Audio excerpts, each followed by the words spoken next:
اعوذ باللہ من الشیطان الرجیم، میں اللہ تعالیٰ کی پناہ میں آتا ہوں شیطان مردود سے۔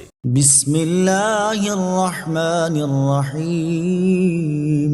اللہ کے نام سے شروع جو نہایت مہربان رحمت والا ہے۔ وَإِذْ جَعَلْنَا الْبَيْتَ مَثَابَةً لِلنَّاسِ وَأَمْنًا وَاتَّخِذُوا مِن مَّقَامِ إِبْرَاهِيمَ مُصَلًّى وَعَهِدْنَا إِلَىٰ إِبْرَاهِيمَ وَإِسْمَاعِيلَ أَن طَهِّرَا بَيْتِيَ لِلطَّائِفِينَ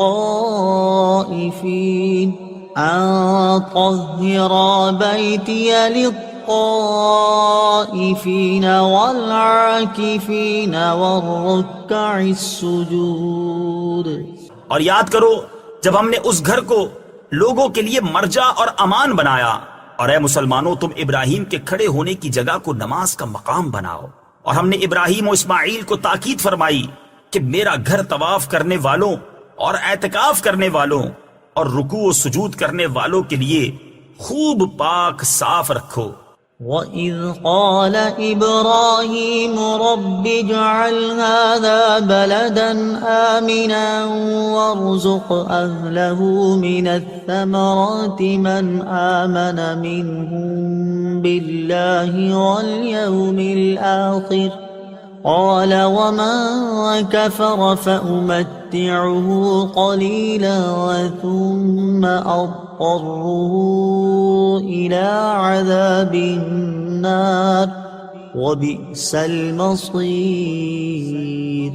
اور یاد کرو جب ابراہیم نے عرض کی اے میرے رب اس شہر کو امن والا بنا دے، اور اس میں رہنے والے جو اللہ اور آخرت کے دن پر ایمان رکھتے ہوں انہیں مختلف پھلوں کا رزق عطا فرما۔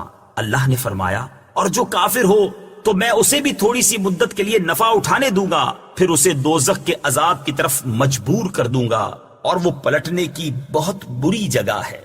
وَإِذْ يَرْفَعُ إِبْرَاهِيمُ الْقَوَاعِدَ مِنَ الْبَيْتِ وَإِسْمَاعِيلُ رَبَّنَا تَقَبَّلْ مِنَّا إِنَّكَ أَنتَ السَّمِيعُ الْعَلِيمُ۔